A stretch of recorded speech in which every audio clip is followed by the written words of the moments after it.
It's almost like he has to.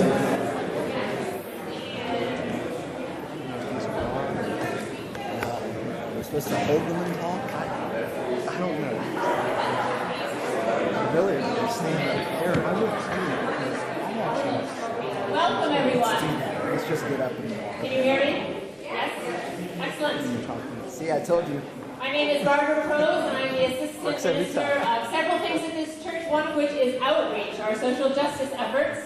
And it's my privilege and joy to welcome you on behalf of all the ministers of the church. Our Senior Minister, Reverend Lavin Harp, couldn't be this evening because he's just returning from out of town today. But we have Carol Sissel, our resident minister, here with us this evening. And it is my pleasure to introduce our guests to you in just a minute. Just before I do, I'm going to tell you a really quick, short story because I'm pretty new to Tulsa. This is my 4th year here, and in the past year, my 2 young adult children have joined me here in Tulsa, and they are used to living in larger cities like Boston and Portland, Maine, and neither one of them own cars right now, and still they have to get to work. And let me tell you, it has been tough on our family to have 2 young adults living at home trying to get to work with only 2 cars. So, with that, I will, oh no, you will go first. Here we go. I'll pass the mic to Carol. Pass the mic. Yeah, thank you. Good evening. I'd like to introduce James Wagner.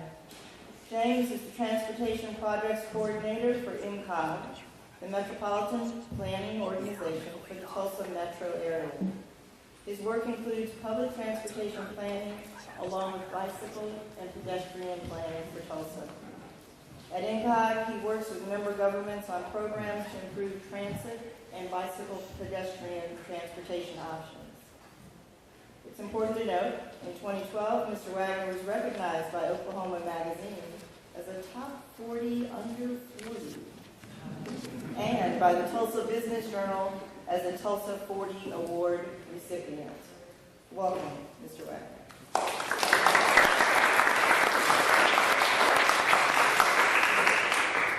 And I will introduce G.T. Bynum, who was elected to the Tulsa City Council in 2008. In 2011, he was selected by his colleagues to serve as the youngest city council chairman in Tulsa history. During his time on the Tulsa City Council, Councilor Bynum worked to enact the largest streets improvement package in the city's history, crafted a budget amendment which put the Tulsa Police Department helicopters back into service, authored legislation creating the first municipal rainy day fund in Oklahoma, and coordinated efforts to establish the first municipal veterans treatment court in the United States.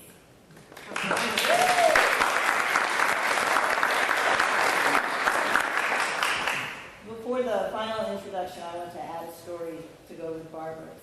I'm a recent person to come to Tulsa. I came from the Portland and Seattle area where public transportation is a known quantity. I live on Swan Drive. I can't get on a bus to get to this church. It absolutely amazed me that I couldn't get to church on public transportation. This is an important meeting. I want to introduce Blake Ewing. Councilor Blake Ewing joined the City Council in December of 2011.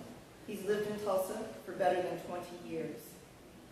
Ewing is well known for being a downtown entrepreneur and restaurateur. At age 25, he opened Joe Mama's Pizza at 61st and Highway 169. He now owns a new location of Yo Mama's Pizza downtown, the Max Retro Pub, Boomtown Teas, and Back Alley Blues and Barbecue. He is soon to be the owner of Phoenix Cafe and Archer Market. Welcome, Mr. Young.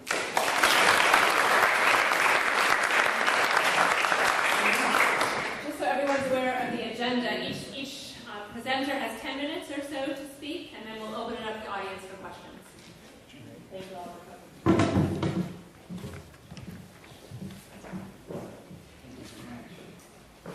Well, thank you for coming out. Can you hear me okay? All right. I'd like to walk you through kind of how we got here this evening, because I think that's useful. This process, we're going to talk a lot tonight about the bus rapid transit proposal that's part of the larger Improve Our Tulsa proposal that's on the ballot on November 12th. But really, this whole conversation goes back to 2007, 2008. Then Mayor Taylor was working with the City Council to identify what were our total street needs for bringing the needs of Tulsa streets up to an acceptable level of quality. And the way we do that is using a system called the Pavement Condition Index that the U.S. Army Corps of Engineers designed. And they designed it to rate runways all around the world, a standard system by which they could rate those runways. Well, we use that in Tulsa to rate our streets.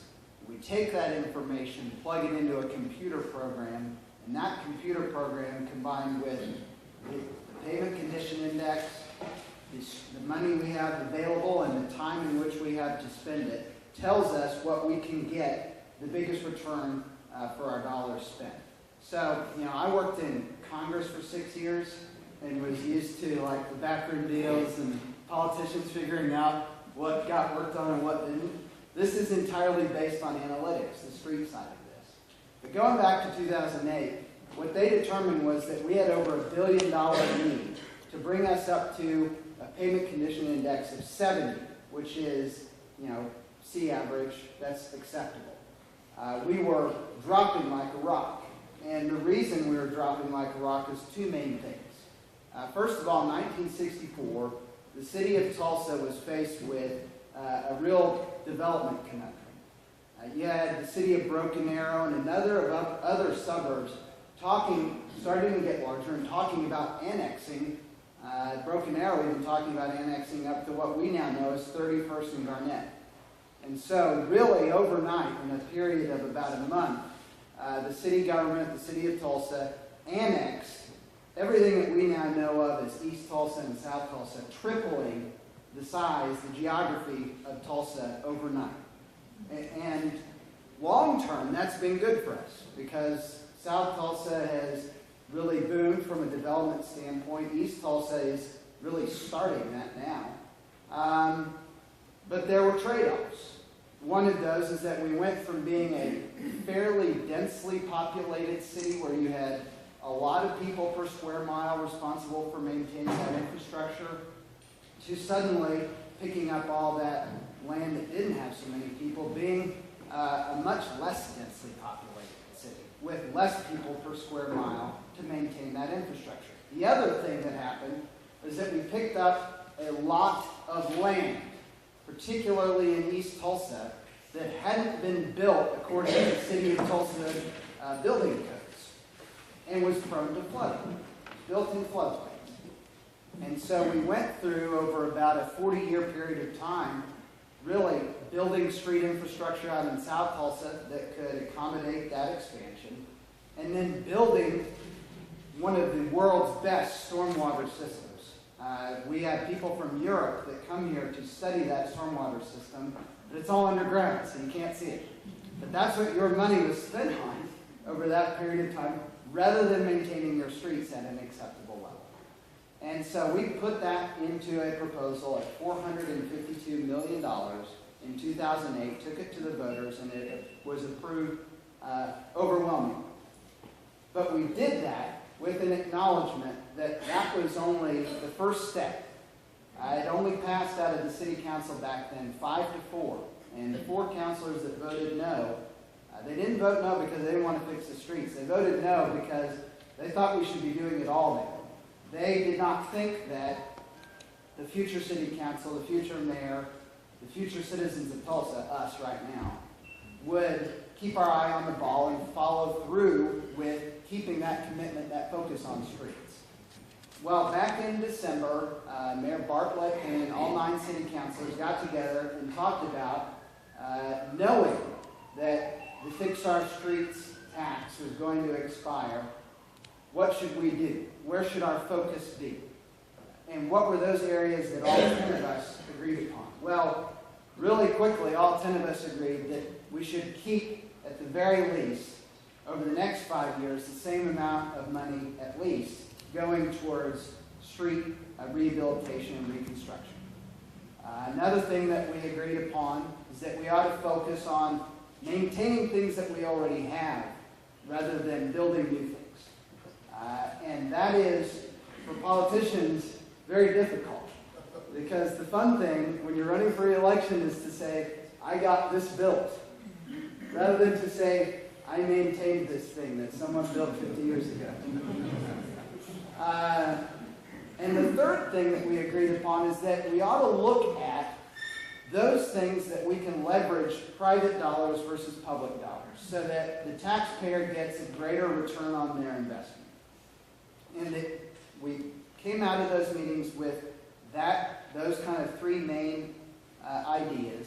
And we also agreed that we would follow the same approach that was followed by Mayor Taylor, by the City Council in 2008, of holding a lot of public meetings, a lot of town hall meetings to make sure that when we brought a proposal forward, it had been thoroughly vetted by the citizens of Tulsa. We did not want to repeat the process that was utilized last year on Vision 2, where well-meaning people brought a proposal forward without talking to most of us.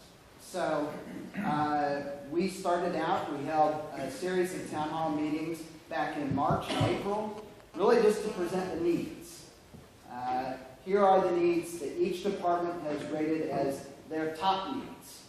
And those are their high priority needs. And the high priority needs came in at $1.5 billion. Now, this isn't everything that they could think of to spend money on. These are the things that they said are really, really important that the city have funded over the next 5.5 years. Well, we didn't have $1.5 billion to spend. So we went out to these town hall meetings, held them all in all 9 council districts, co-hosted in each one by the counselor for that district and the mayor, to get citizen feedback on where our focus should be. Then we went back and the council met with every department and spent months going through this, thinking about how can we shrink this down to really address those needs that are out there. We came up with a proposal at about $919 million. We took it out for another round of town hall meetings, held in all 4 corners of the city and in Midtown to present that list. And the point of those town hall meetings was more to say, we've come up with this list. We've had our head down in the weeds all this time. What do you think? What are we missing? What have we been focusing so hard on this that is glaringly obvious we shouldn't be focused on? And there were a couple things that came out of those that were very useful. One of those, we had funded in there capital improvements for the BOK Center and the Convention Center. And people came out to the town hall meetings and pointed out that when the BOK Center was built, very wisely, I might add, there was a maintenance fund built into it. So a percentage of your ticket, when you buy a ticket for an event at the BOK Center, goes to the maintenance and upkeep of that building. Same thing with the Convention Center. And so that fund right now has about $7 million in it. They don't need the $1 million that we had in this proposal for them, and so we took that out. Another issue that came up, we targeted this. This is a little different than previous proposals. We focused it on a dollar amount rather than time. And the reason for that is, historically, traditionally, over the last 10, 15, 20 years, in the city of Tulsa, tax proposals have been focused on a period of time, and the city would guess, well, over 5 years, we think we're going to bring in this amount of money, and so we'll tell people, here are these projects that we're going to do, and we'll hope that we bring in enough money, and if we don't bring in enough, well, then there'll just be some that don't get done, and if we bring in too much, well, then we'll find other things to spend that money on. Well, all 9 of us on the council thought that was bad. That worked well in the past, but we didn't want to go out and tell people we're going to do something and then not do it. And so we targeted the end of this on a dollar amount rather than a date. And some folks were concerned, saying, well, what if the economy slows down? We don't want this thing running on for 10 years. And so we put a backstop in this as well. The end result is a $918 million program. It is the largest street improvement package in the city's history. There's about $470 million for street rehab and rehabilitation alone. The previous street package, Fix Our Streets, had about 413 in it. But this is different in that it also includes street widening. Probably of the most relevant interest to folks in this room would be Riverside Drive between 26th and 33rd. It would be realigning Riverside Drive and widening it. It also includes money. I'll wrap up. It also includes funding over $30 million for parks. Parks traditionally have been kind of kicked to the curb in funding packages like this, but what we have found over the last couple of years is that little kids use parks. And when you don't maintain the playgrounds, they become dangerous places for children to play. And so you have to go out and hire inspectors and pay those inspectors to go around and monitor these facilities. And it ends up being a great cost, and you're providing a substandard product anyway. So that's included. There are a lot of other things that are included in this, but one that we'll be focused on tonight is the bus rapid transit system. And I said earlier, we're not building new things. We're trying to maintain things we already have. The bus rapid transit is a bit of a hybrid on that. It would replace an existing line, but it would be in keeping with a different approach to mass transit in Tulsa than we've historically had. And James will talk a bit more about that, but just from the council standpoint, historically in Tulsa with public transit, we've funded a substandard service and spread it out over as much area as we possibly can. That's been our approach. What this does is say, well, instead of doing that, let's have a really good service that lots of people will want to use and focus it in a defined area of space. And the Peoria corridor happens to be one in which 1 in 7 Tulsans live within half a mile of the Peoria corridor. So that was our rationale on this. We think it will, in the long term, lead to a more efficient use of city resources than we've had in the past, and better service, which is a great combination. So now I'll turn it over to someone who's forgotten more on this topic than I will ever know, James Wagner.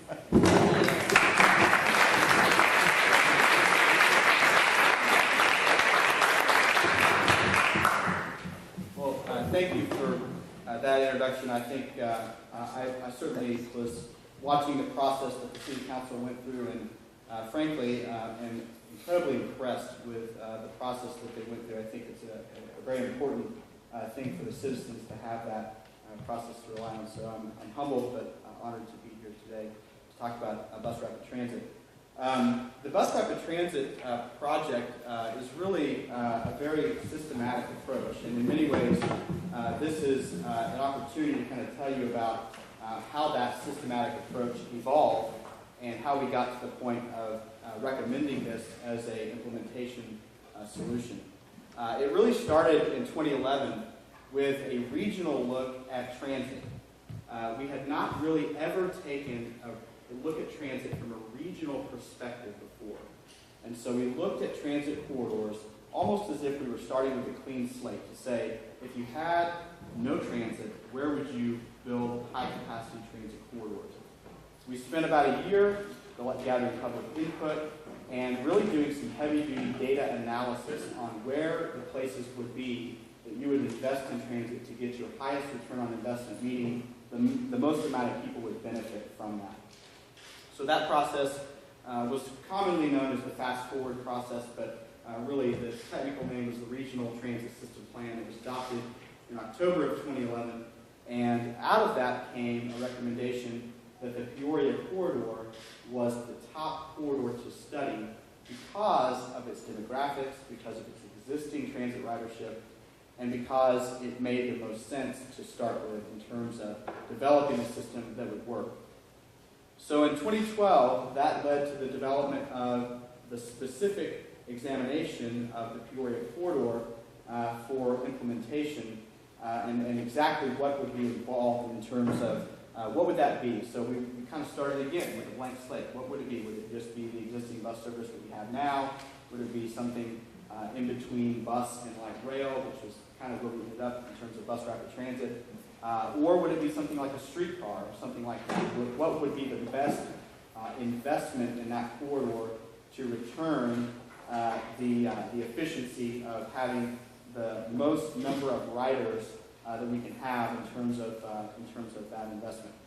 So that process wrapped up in February of this year with an adoption and recommendation from the Tulsa Transit Board to pursue that. So this is a map kind of taking one step back of the regional transit system plan, and I'll highlight the Peoria corridor.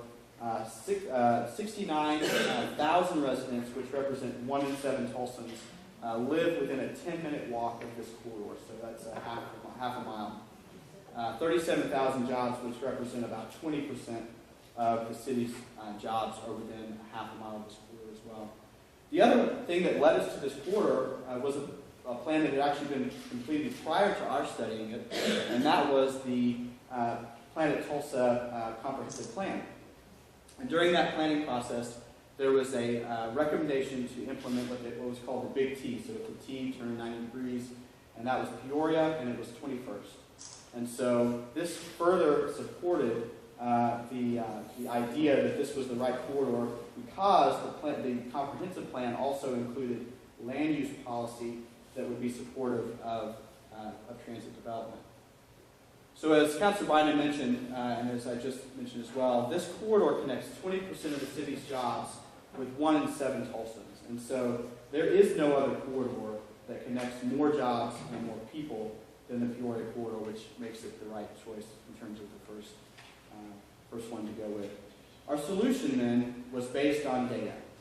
We spent a long amount of time looking at the data that was necessary to develop the right solution for this and where the stations would be. So first I just want to show you this is the Tulsa Transit route structure in terms of riders that they have on an annual basis. And so this red bar at the top is Route 105, which serves Peoria, and that just gives you an idea of the magnitude of this corridor and this route versus the other routes in the system and why it made sense. But we also looked at very fine grain analysis in terms of where people are using this. So this is very difficult to read. I know you won't be able to read this, but this is essentially a route profile that's showing you the people, basically the load, if you will, on this corridor going north to south and south to north. And so this helped us develop the actual location that the station would be in. This is another way of looking at that. This is basically a map that's showing you the larger dots are going to be the places where you have a lot of boardings and alightings, people getting off on and off the bus. And again, that corresponds with the location of the stations that we chose for the corridor. So we wanted a solution that really fit the needs of Tulsa. So this needed to be something that it may not work in another city, but it would work here. And so in terms of that, we looked at who's going to use this system. Obviously, we know that employees will use it. There's a lot of business owners along this corridor that have told us that their employees rely on transit to get to work. And we know that as an employer, it's a critical element of your business to be able to have employees that arrive on time. It also serves the disabled. It's a much more cost-effective approach to serve someone who's disabled using the fixed route transit system, and frankly easier for them because they know that the bus is going to be there at a certain time rather than relying on the lift system, which has to be prearranged and you have to make an appointment. So much more cost-effective for not only the user but also the taxpayer. The elderly, we have a generation that's going to be retiring, and many people are not going to be driving just because it's not safe. So we know that it'll serve those. And of course, young professionals. Many people are moving back to Tulsa. Tulsa, in many ways, is a city that some people leave early in their career, but then they come back, having lived in other places and are used to a transit system that they can rely on. So it's creating that backbone. And of course, the Tulsa transit system today is a safe place. Youth Services of Tulsa has designated it as a safe place, so it's also an added security feature. So just kind of going through the elements of the bus rapid transit system. There'll be 36 stations, 15-minute peak frequency, 20-minute off-peak frequency of the buses, which is double what they are today, the 30-minute frequency today. Real-time arrival information. This will enable people, when they're at the station, to be able to actually look up and be able to say there's the next bus in 5 minutes or next bus in 7 minutes. So it takes away that uncertainty of when is the bus going to arrive, which is a big deal when you're waiting out there and you don't know exactly when it's going to arrive. Off-board fare payment is another aspect of this that speeds up the boarding process. So one of the things that slows down buses, and often when you're sitting in traffic behind a bus, you'll be wondering what's going on, why is that bus sitting there? It's because the people are paying a fare. And so that takes some time. And so having the off-board fare collection so that the people pay their fare before they board the bus at the station mimics a lot in some ways the rail systems that many of you have experienced in other cities. Easy boarding, it would be one of our goals that to the extent possible that the boarding platforms be level so that people are able to board on a level basis. So if you're in a wheelchair or something like that, there's not a ramp that has to come down and all of the time spent for that. Signature branding, this would be a completely different route. It wouldn't just be Route 105. It would be something completely different that would actually, the stations would match the livery of the bus itself. So in terms of branding, you would see these buses and they would be distinguishable from the rest of the system. We've also done some number crunching in terms of, particularly in travel time savings that people would achieve from this, and we've calculated about $37 million in economic impact from that. So just in terms of things it connects to, I just wanted to put some things up on the screen to give you an idea of the things that you'd be able to access with this route. Again, every 15-minute service to all these places on this screen. In addition to that, within a 10-minute walk or a half a mile would be Utica Square, St. John and Hillcrest Hospital, and of course the gathering place, which we expect will draw large crowds and be relatively close to this location. The stations are really the heart of the system. It's often easy to be tempting to think about the buses as being the heart of the system, but really this is more probably about changing the stations themselves to where they're not just bus stops, but they're actually a station, a place that people want to be, and that they feel secure, and that they know that if they go there, there'll be a bus every 15 minutes. So just to give you some flavor of some of the other cities that have implemented things like this, Albuquerque has a system very, very similar to this.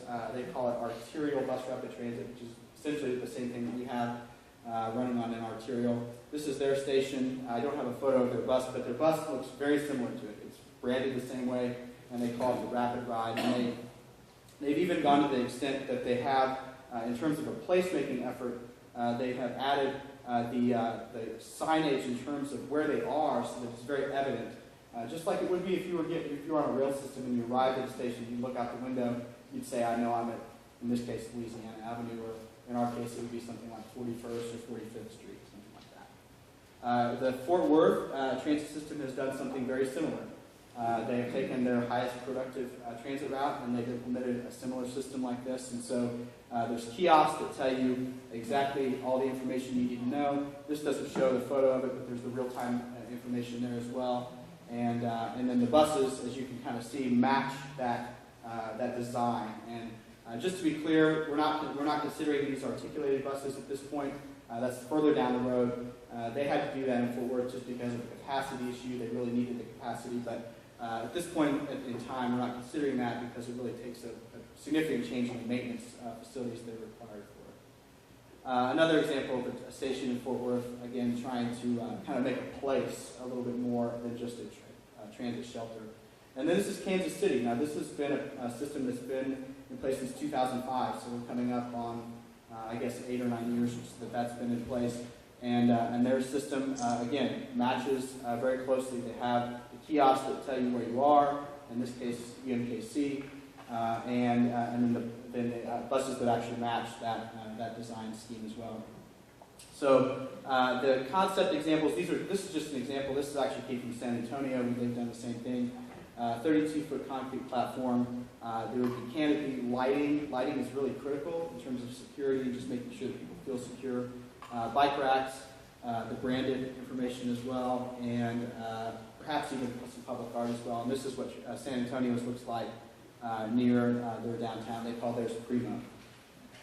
So that concludes my formal comments, and I think I'll put it over to Councilor Ewing for the next.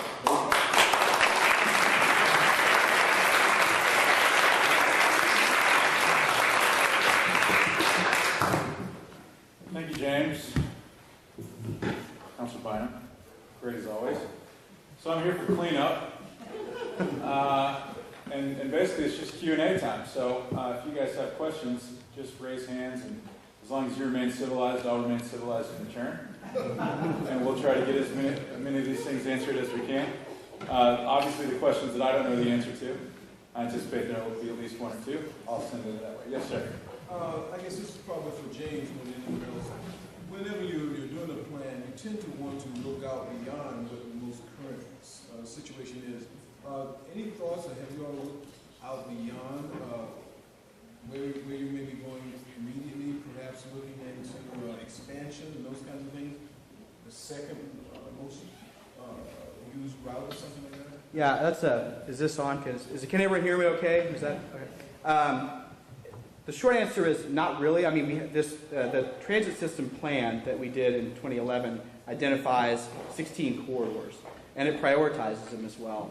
And so in the sense that we have that to look at, yes. In the sense that to the extent that we've looked at anything in the detail that we have on the Peoria corridor, no. I think probably the timeline on something like that would be to see something implemented first, because I think it helps to see what it looks like on the ground, and then from then the strategy would probably be to start looking at the next corridor to examine. Can you tell me what the second and third most used routes are? Yeah, it's kind of two different questions. There's the routes themselves that are the existing routes, and then there's the corridors that we looked at in the plan. My recollection was that the second corridor after Peoria was actually Admiral, east to west. But there's also been some discussion about it's possible that 11th Street may be a better option because of the economic development opportunity on 11th Street. So, but I think it would clearly be an east-west corridor, but I don't know exactly. And of course, 21st was identified in the comprehensive plan. However, that 21st didn't perform as highly in our analysis as we would have expected. Yeah. Yes, ma'am. Quick question. I'm really excited. I'm from Tulsa Tech and really affiliated with Peoria campus. Thank you. And we're really excited because we have a lot of adult students that come in class at night and they ride bicycles, they try to get rides from friends. So we're really excited about this, and we certainly would love to help spread the word or do whatever we need to do to help with this initiative. My question is, on the map, I didn't see how far north you went. Yeah, right now the route runs from essentially 66th Street North all the way down to 81st and Lewis. And so when we did our analysis, it really showed that at 36th Street North, and we actually kind of extended it a little bit because of Tulsa Tech, but that was kind of the point at which ridership really dropped off north of that point. And so that was kind of the point at which the formal bus rapid transit system would stop. However, the existing service, the Route 105 service, would continue. So essentially 36th or 38th Street North would be sort of a hub, if you will, and it would actually serve to connect this bus rapid transit route, the 101, which is the suburban acres, and then the 105 north of that. So in terms of the service that's north of 38th Street North, it would remain on par with what it is today. And there would also be a transfer station there to allow people to go other places in the system. Yeah. Yes, sir. I've got one major problem that I think that we all need to address before we start thinking about expanding this current new bus idea, and that is the current bus system. You've got either Peoria that is too narrow, or you've got buses that are too wide. I don't know what the problem is, but you need to address it. I'll tell you why. I drive a 3/4 ton pickup truck, and I've seen these buses, I don't know how many times,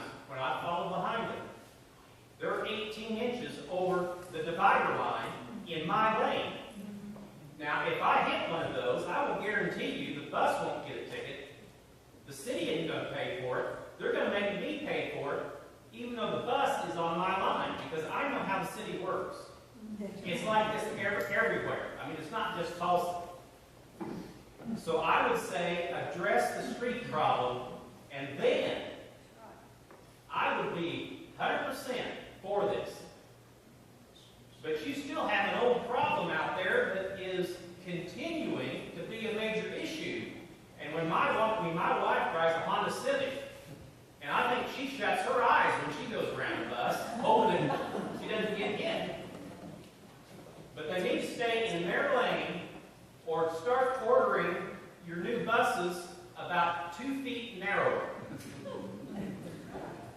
James?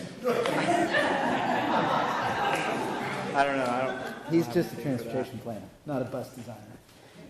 Well, I thought maybe he had the magic ticket on that day. You know of any narrower buses on the market? We need some common sense is what we need. Well, I'm not the expert on this, as many of the problems, if not all, with the city of Tulsa happened before I became city councilor.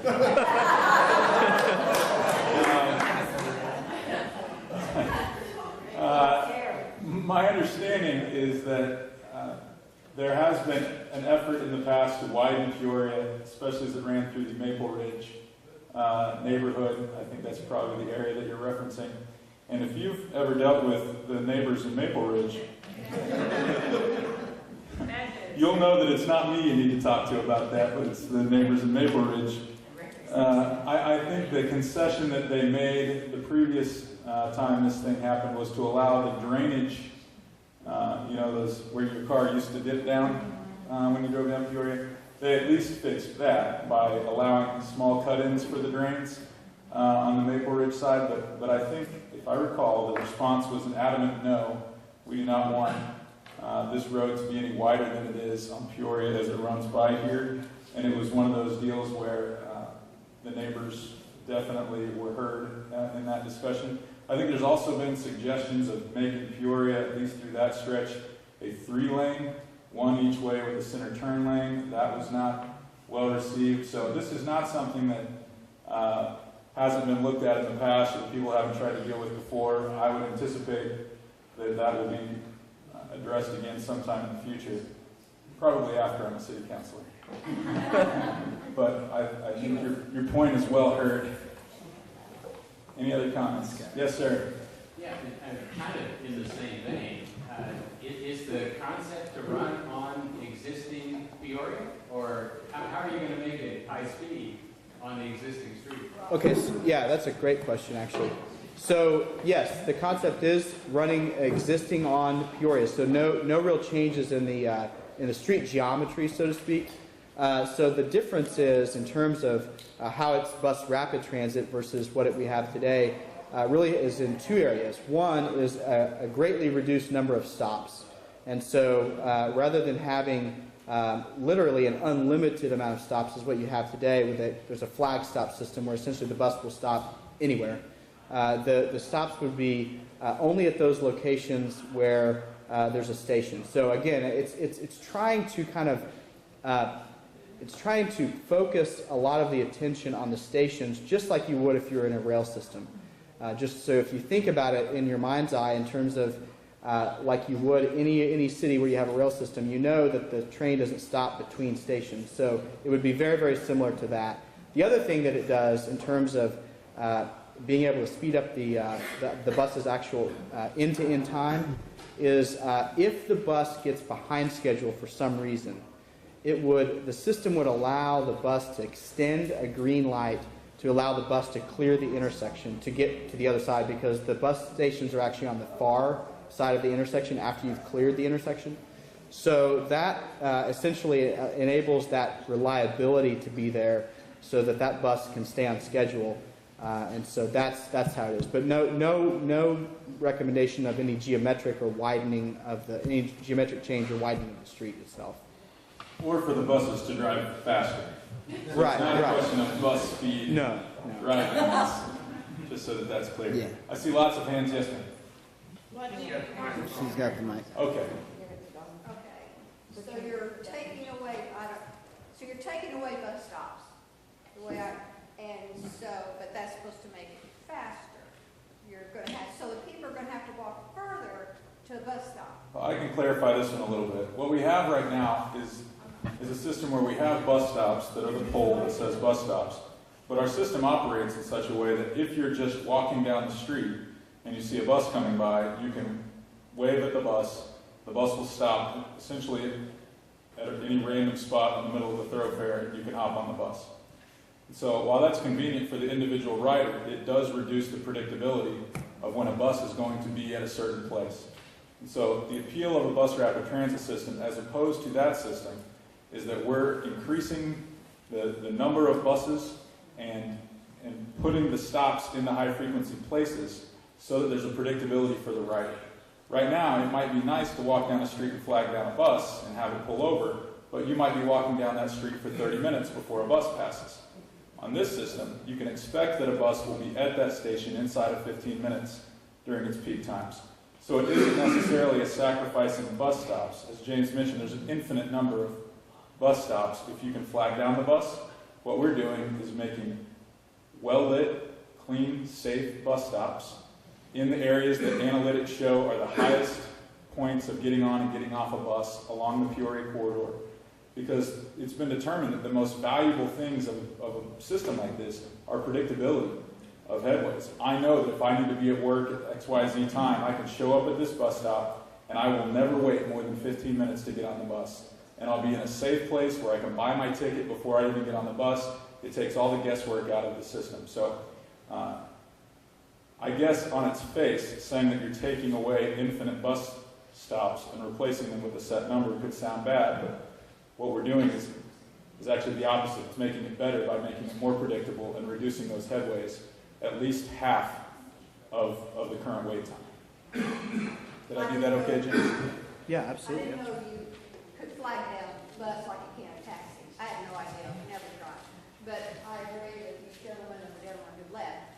Peoria is a nightmare, any time, day or night to drive on. And if you're going to have these so-called rapid buses stopping and your bus stop is not off the road, people are going to be backed up behind it. I think this is just a silly, not thought out plan. Get some common sense to y'all. Well, ma'am, I understand that you have arrived at that conclusion based upon about 10 minutes of looking into this matter, but I assure you that James has looked into this matter and his people at INCOG for years. So to disregard the work that they've done as being nonsensical, I'll stand up for the work they've done. I think that's disrespectful and completely off base. So I get it that it's fun to show up at these things and spout off your opinion with limited information, but it's disrespectful to the people who commit lots of their time and effort and are highly trained in this field. This wasn't made up. Nobody pulled it out of thin air. This is a lot of work. I get it that you don't like it, but there are lots of other streets to drive on if Peoria doesn't work for you. And it's working right now with the bus driving up and down that street all day, every day. So, it's easy to find reasons to shoot holes in things, and I know that there will always be people who do that, but I'm here to say that I think this is a great thing for Tulsa. I think there's a lot of really smart people who have done a lot of work on this, and it will serve a number of people in our community who will rely on this public transportation service to get to work, to get to healthy food, and to move about our city. So.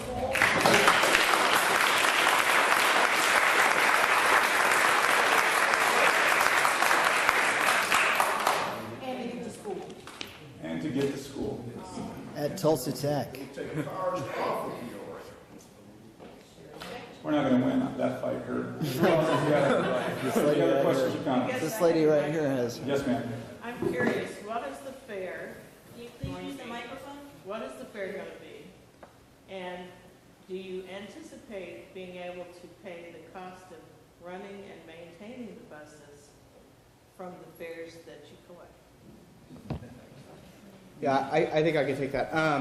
The fare today is $1.50 for basically a 2-hour pass in the system. So essentially that allows you to use any bus within 2 hours. And it's not anticipated that would change for this. Most of the systems around the country, there's not a premium fare for the bus rapid transit system. It's the same fares as the rest of the system.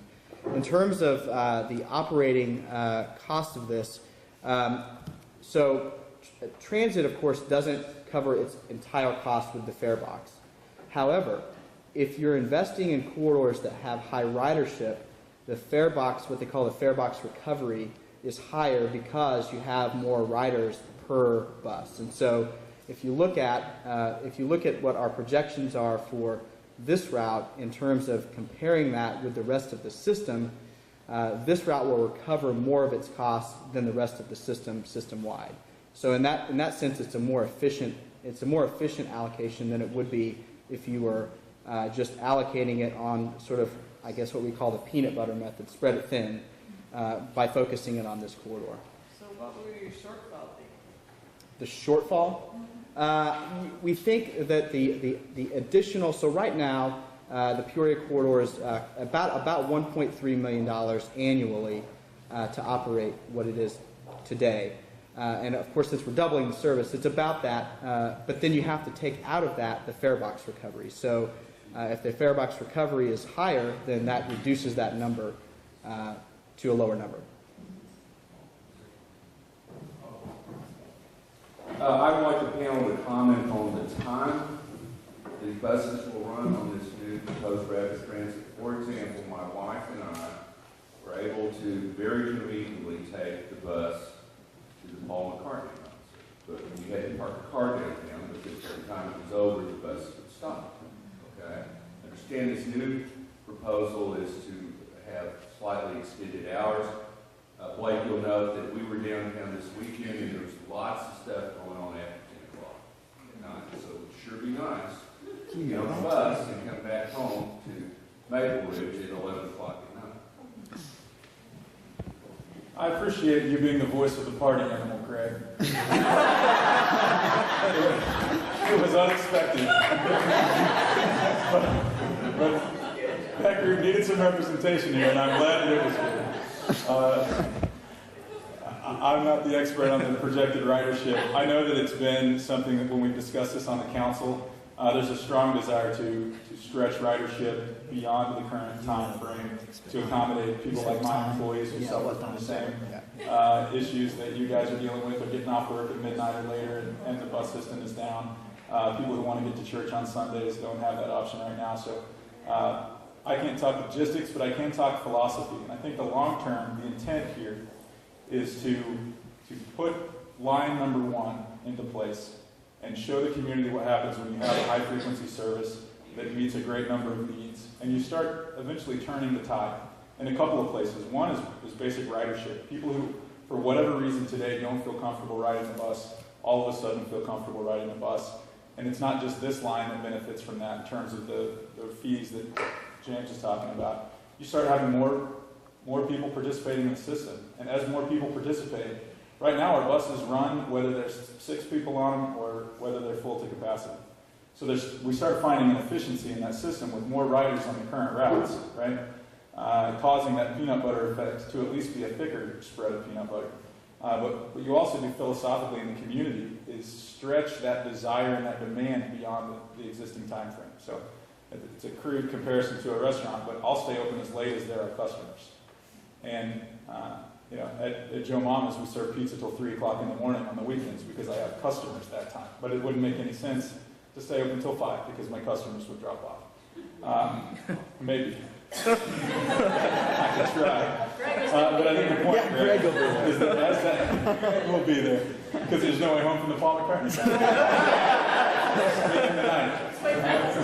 Just waiting for that morning bus to start. So I think kind of what I'm saying is, as that ridership increases and that demand increases, it justifies the expansion of the time frame and also the expansion of the routes across the system. So it's kind of getting a domino to fall and then hoping that the rest of them fall in succession. James could probably talk about the expected time frames right now. I can answer the easy part of the question, which is that what we budgeted for essentially is Monday through Saturday, so 6 days a week, 5:30 a.m. to 10:30 p.m. I get asked the question a lot about Sunday service, and Sunday service is clearly a goal that really the entire system really wants to get to, is providing service on Sundays. But that extra day of service, it's like opening your business doors. I mean, there's tremendous overhead that's involved with just opening the doors for business. So I think that's somewhere where we'll get eventually. But to start with, this would mimic the 6-day-a-week service that the system has, except for it would extend the evening service hours to 10:30. Does that include Saturday? Yes, 6 days a week. Yeah. I'm curious as to where these buses will be built. Yeah, none of that's been determined yet. I mean, there's. Will we be taking advantage of Tulsa's bus plan? That's a great question. I don't know if they're equipped to do transit vehicles. Yeah, they do school They do buses. school buses.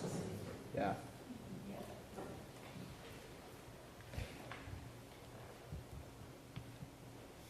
I may be one, people like me may be another new component of people who ride on bikes, but I want to make sure that we have, or ride on buses, but I want to make sure we have racks on for our bikes, because I think, many times I'd like to go downtown and ride my bike from 91st Street in Riverside, and that's quite a hike, even on a bike. And then you party downtown, and it would really be nice to be able to put your bike on the bus to get back home. So I'm excited about this.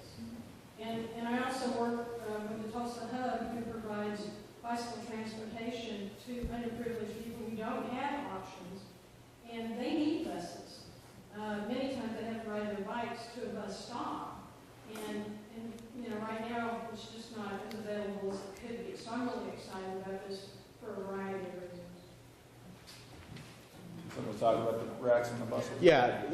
Currently, as you know, there's racks on every single Tulsa Transit bus, and that's just a standard policy. And of course, this would be the same in terms of at least a minimum of 2 bicycles. And then the policy now is that if the 2 bicycles are on the bus, but there's not room, then a bicycle can be brought on board if there's room on board. So absolutely. And I think bicycles are a real key to extending the reach of the transit service as well, because it's a quick and efficient way to access those stations. So it's an integral part of it. And many of the stations will actually have bike racks and bike parking. So if you want to leave your bike there, if you choose to do that, you can do that as well. James, you meant a maximum of 2 bikes, right? Maximum. Did I say minimum? Yeah, maximum of 2 bicycles. Yeah. Yeah, there must be 2 bicycles. We're not starting this bus until we know.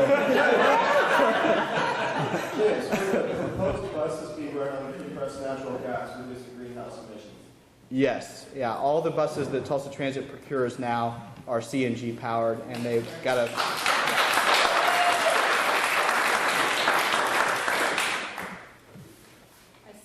Stephen Lassett over there, how do we get bike share?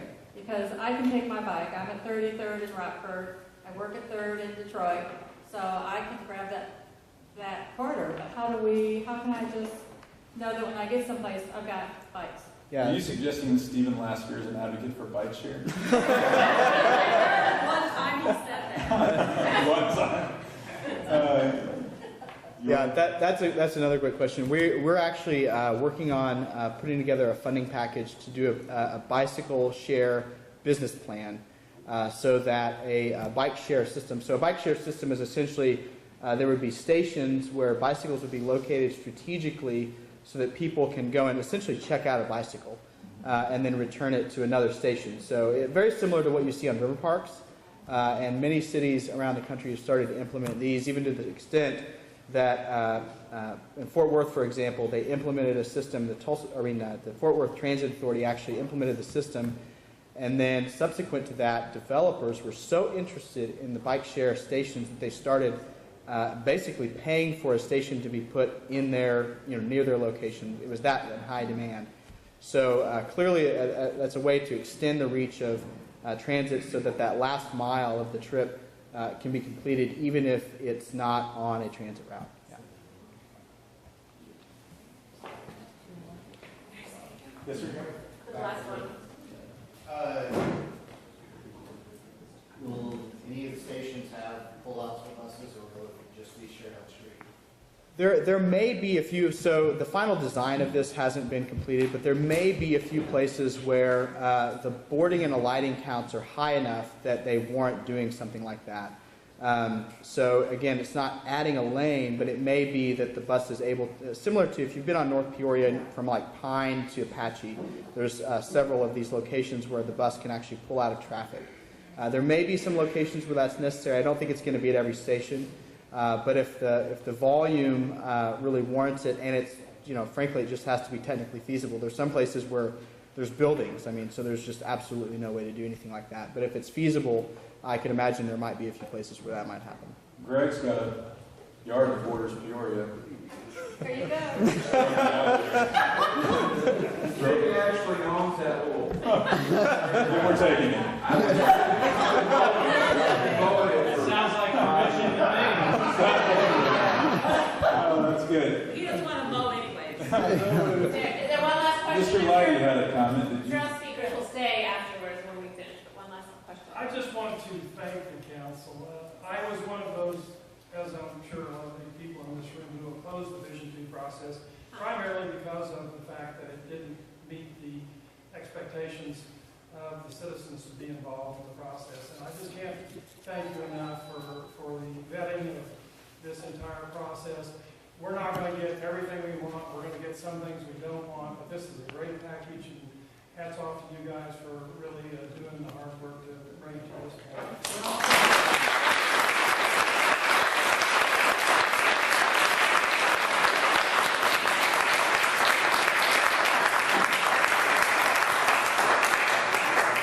You're welcome. I take full responsibility. I'll say one comment in closing, and then if you guys want to say something. First of all, thanks to All Souls for hosting this event.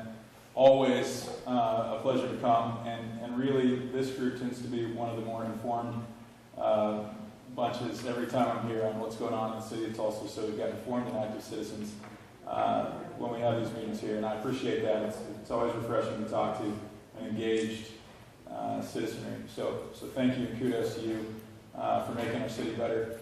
I'll give my 2-second endorsement of this thing.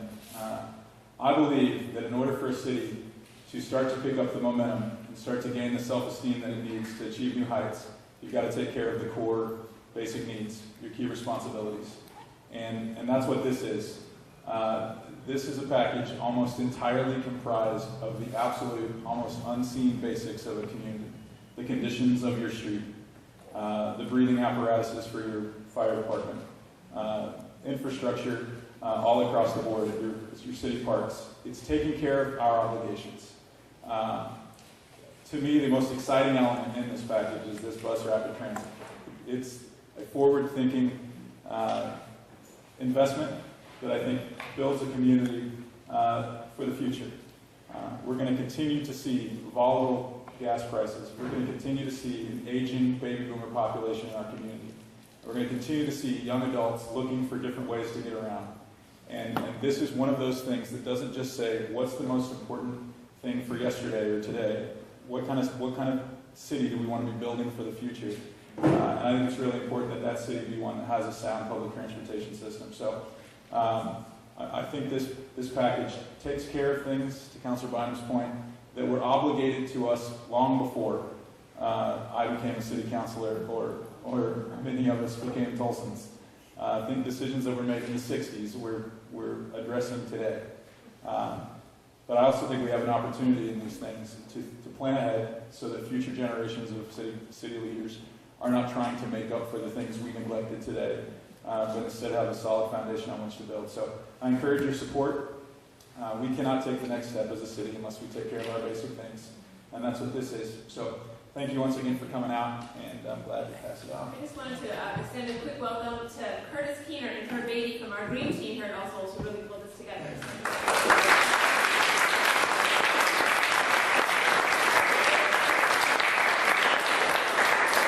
Any closing statements from other two speakers? No? Go ahead. Can't give a politician a chance to talk. Skip it. I noticed. No, I think Councilor Ewing really covered it well, but I do want to emphasize, the way we went about putting this together. We had over 50 public meetings on this before we ever voted to put it on the ballot. And the net result of that was that we had a great opportunity to hear from a lot of different perspectives, work out a lot of kinks that we wouldn't have picked up on if it were just 9 city councilors working on it. And the end result is that you had all 9 city councilors vote for it. And that is important. The council doesn't have a glowing public reputation, but it's kind of like Congress, that people don't like the city council, but they generally like their city councilor. And each city councilor represents 43,000 people from a different part of town, from a different walk of life, with different experiences and different problems. And all 9 of us agreed that this is something that needs to be done. It's not, I think Councilor Ewing pointed out probably the only thing in here that anyone would term exciting. This is nuts and bolts, basic government services. This is making sure that your streets are paved. And by the way, in Tulsa, we're the number 2 city in the country for car damage due to the condition of streets. So if you need any evidence that there's a need for that, there it is. But it also, we didn't even talk tonight about public safety. Our firefighters are working with breathing apparatuses that are out of date and are no longer certified. Police officers and firefighters are working in buildings that need roof repairs. I mean, this isn't fancy glamorous stuff. This is fixing the roof, fixing the streets, and making sure that when you call the police that the car doesn't break down on the way to your house. So I'd encourage you, you can look online and see the complete list. You can go to the City Council's website, tulsacouncil.org, and it's got not just the complete project list and the dollar amounts for everything that is in this, but you can also look at a map broken up by council district and click on that, and it'll show you a map of whichever council district you happen to live in or work in, and what street projects will be in that area, what park projects will be in that area. And so you can get a real feel for, if this is approved, looking around you, what impact it will have. So I agree with Councilor Ewing. Before he stole you away from me, this was my council district as well. And the folks that turn out here always have great questions and come prepared. So I really do appreciate it. Thank you. Well, it sounds like democracy in action, so thank you very much.